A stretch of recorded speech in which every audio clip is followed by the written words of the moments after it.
Big boss 18 में आपको काफी ज्यादा पसंद किया गया, जिस तरीके से आपने स्टैंड लिया जेल में जाने से। हालांकि आप बाहर आ गए, ऑडियंस कहीं ना कहीं आप पूरे घर को एंटरटेन कर रहे थे, और स्पेशली अगर मीडिया टीम को बोला जाए तो एंटरटेनमेंट के तड़के आप ही लगा रहे थे। तो फर्स्ट ऑफ ऑल क्या कुछ कहना चाहेंगे ऑडियंस को कि आप घर से बाहर आ गए हैं?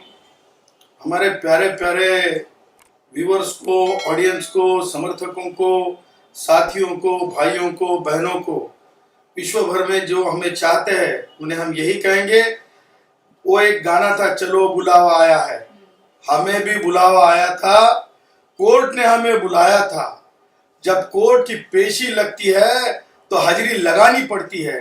तो कोर्ट की पेशी के कारण यानी हम एक ऐसे माननीय उच्च न्यायालय जो अदालत है वहाँ के मुख्य न्यायमूर्ति जी के सामने भारत के संविधानिक जो संबंधित केस थी, उस केस के सिलसिले में हमें बुलाया था। इसीलिए हमको जो है केस की तारीख पर अपनी बहस करने के लिए, अपनी आर्गुमेंट करने के लिए मुझे और डॉक्टर जयश्री पाटिल को जो है कोर्ट में जाना पड़ा था। इसीलिए हम जो है बिग बॉस से वेरी वेरी यानी बहुत इज्जत के साथ कोर्ट की बात की मद्देनजर हम जो है बिग बॉस से कोर्ट की तरफ रवाना हुए थे।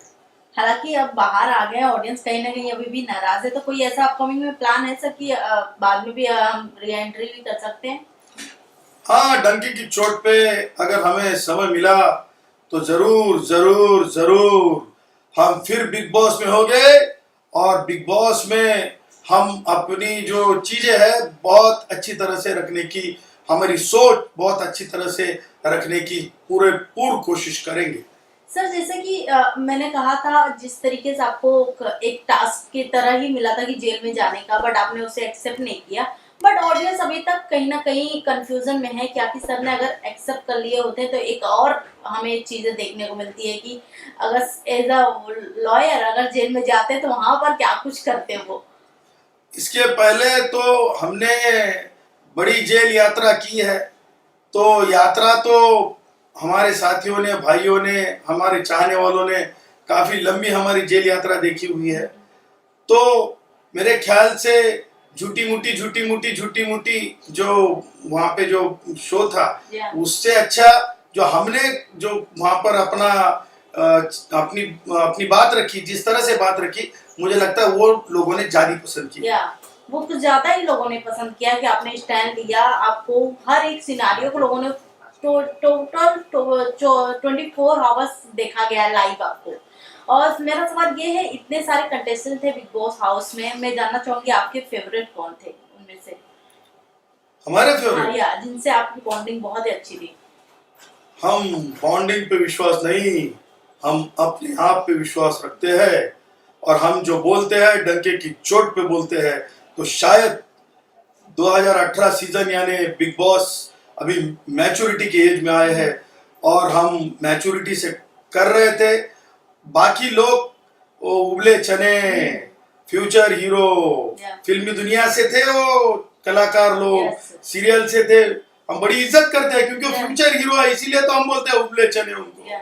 तो वो उबले चने अपनी अपनी चटपटी बातें बताने की कोशिश कर रहे थे। कोई अलग अलग क्षेत्र से भी आए थे, लेकिन ये मानते हैं कि हम घमंड से नहीं कहेंगे हमरे बराबरी में कोई नहीं, पर हम डंके की चोट पे ये कहेंगे कि लोगों ने हमें पसंद किया है।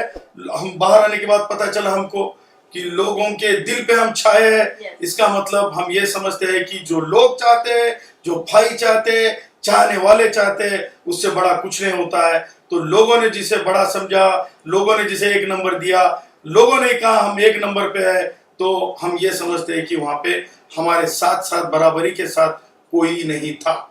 क्या बात है सर। मैं जानना चाहूंगी, इतने सारे कंटेस्टेंट में से आपके टॉप 5 कौन है जिसे आप देखते हैं? हालांकि आपने उनके साथ रहा है, पर्सनली आपने जाना है, आपको उनके बिहेवियर से लगता है कि कौन फ्यूचर में टॉप 5 रहेगा या फिर कौन ट्रॉफी उठा सकता है बिग बॉस 18 का? वो सारे 17 एक बराबर है, और गुणरत्न सदावर्ते सबसे ऊपर है। ये हम नहीं कहते हैं, ये जनता कहती है, ये पब्लिक कहती है, ये पब्लिक बोलती है।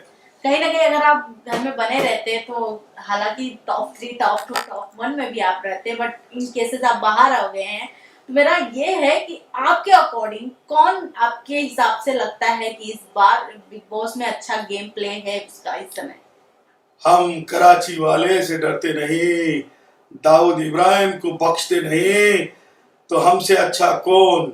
हम अगर फिर वहां होंगे तो हम बिग बॉस हमारी तरफ ही रखेंगे। क्या बात है। ऐसा कोई गिला शिकवा जो कि बिग बॉस से रह गया अभी तक खेलना हो, अगर आप पहले हफ्ते में खेलती होते तो कुछ था पहले से प्लानिंग सर आपका? नहीं, हम स्क्रिप्ट के ऊपर विश्वास नहीं करते, इसीलिए तो मैंने सलमान से एंट्री के समय कहा था कि सलमान, रियलिटी शो में रीटेक नहीं होता है। हमारे कहने का मतलब ही वो था। Thank you sir.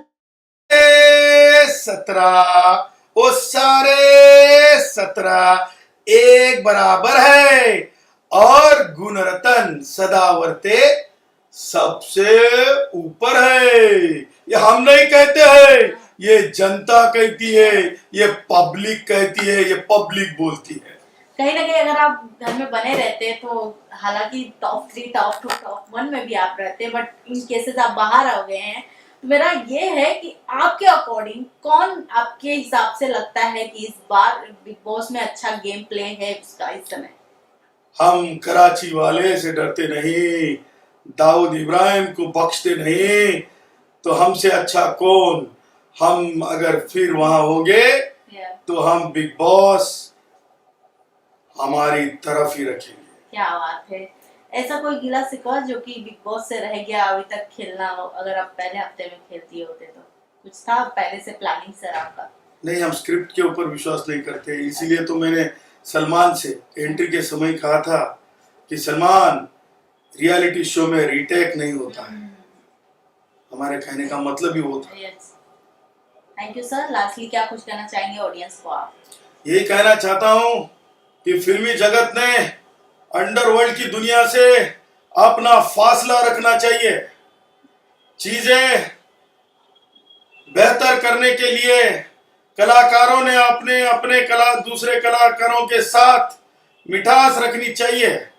खटास, छोटी सी खटास के लिए गलत चीजों के साथ बहते न जाना चाहिए।